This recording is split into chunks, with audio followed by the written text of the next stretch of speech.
So Trump is wasting absolutely no time letting everybody know that he's going to carry out his agenda. And I mean, at the end of the day, this has been pretty much all he campaigned on was deporting millions of people, which we have yet to see how he's actually going to carry this out. It seems that he and his administration and the psychos that he's appointing to his cabinet absolutely are serious about it.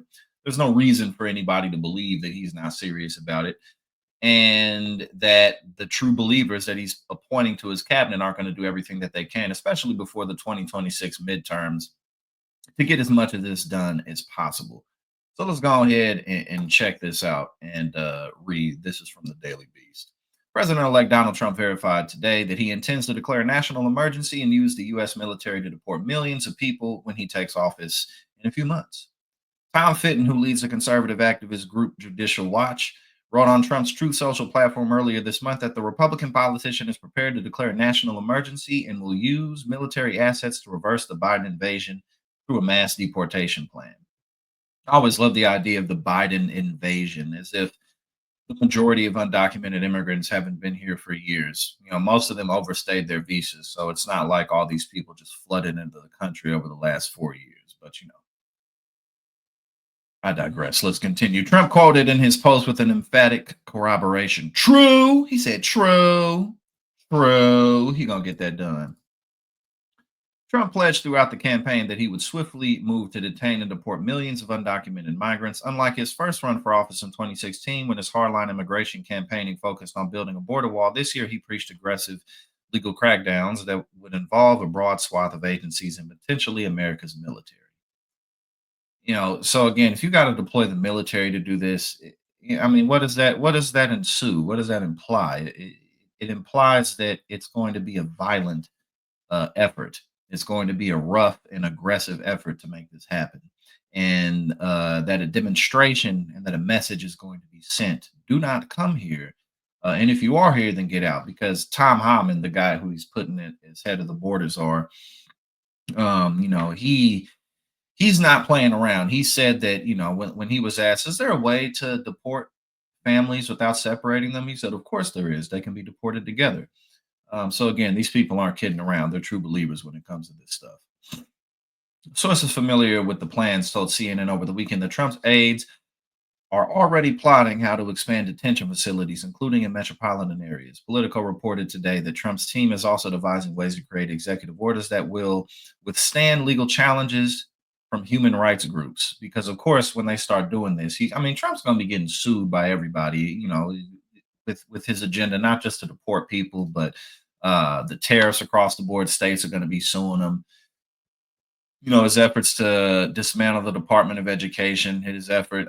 He's going to be getting sued left and right. But that's nothing new for Donald Trump. Okay, so we got noting that also the kind of friendlier judiciary is faced the first time. Okay, so here we go with the numbers in terms of how many people are here. There were roughly 11.7 million undocumented people in the United States as of last year, the most since 2010, according to the Center for Migration Studies. Trump told Time earlier this year he would deport 15 to 20 million. And on the one hand, you could take that as, oh, he's going to deport documented immigrants, which there's no reason to believe that he won't. But I think it's more likely that Donald Trump, this is just a reflection of the fact that Donald Trump doesn't know anything. You know what I'm saying? So of course, and he's, everything is a superlative. It's always the best, the biggest you've ever seen, unlike anything anybody's ever seen before. So he's just rounding it up, 15 to 20 million people. So again, that's a big gap too. So it's like we might do 15, we might do 20 million, but it's estimated that they may try to do 1 million people a year, because getting this many people out of the country would take a long time. They're not going to be able to just do it all at once. Maybe a million a year, which is a lot, but they're not going to be able to do no 10 million people in a couple of years, or even in a full term administration. That's not happening. Though a lot of people will be out of here. His running mate, Vice President J.D. Vance, blithely, however you say that word, compared the ticket's plans to eating a Big Mac. You say you can't possibly eat that whole thing. It's bigger than your mouth, he said on a podcast last month. Well, the way you do it is you take one bite, then a second bite, and then a third bite. And that's how I think about deportations here. Trump has promised to invoke the Alien Enemies Act of 1798. And when and y'all got to remember too when whenever he talks about this at his rally, he's like, back then when politicians were actually strong, 1798 when slavery was intact and all that good stuff. A 226-year-old law that was used to detain enemy aliens, quote unquote, during times of war. Since the U.S. is not, oh, this is hilarious. Since the U.S. is not currently at war, technicalities afoot because obviously we're at war all over the world. We got troops, we got military bases everywhere. So of course we're at war. Legal challenges would likely target the law's applicability. Of course, again, they're going to be getting sued left and right for the majority of their agenda. To meet out his policies, Trump has begun assembling a team of hardliners who share his stark view of immigration. Tom Homan, who we mentioned earlier, the former acting head of Immigration and Customs Enforcement, will be appointed border czar. He also nominated South Dakota Governor Kristi Noem to Homeland Security Secretary. While not from a border state, the MAGA loyalist has long echoed Trump's anti immigration views. Trump also plans to welcome back to his side immigration hardliner Stephen Miller. He's going to be the chief deputy staff for policy. So again, we'll finish this because it's only one more. Miller was a leading architect of policies, including the Trump travel ban that targeted people from Muslim majority countries, as well as the president-elect's policy of separating migrant children from their parents.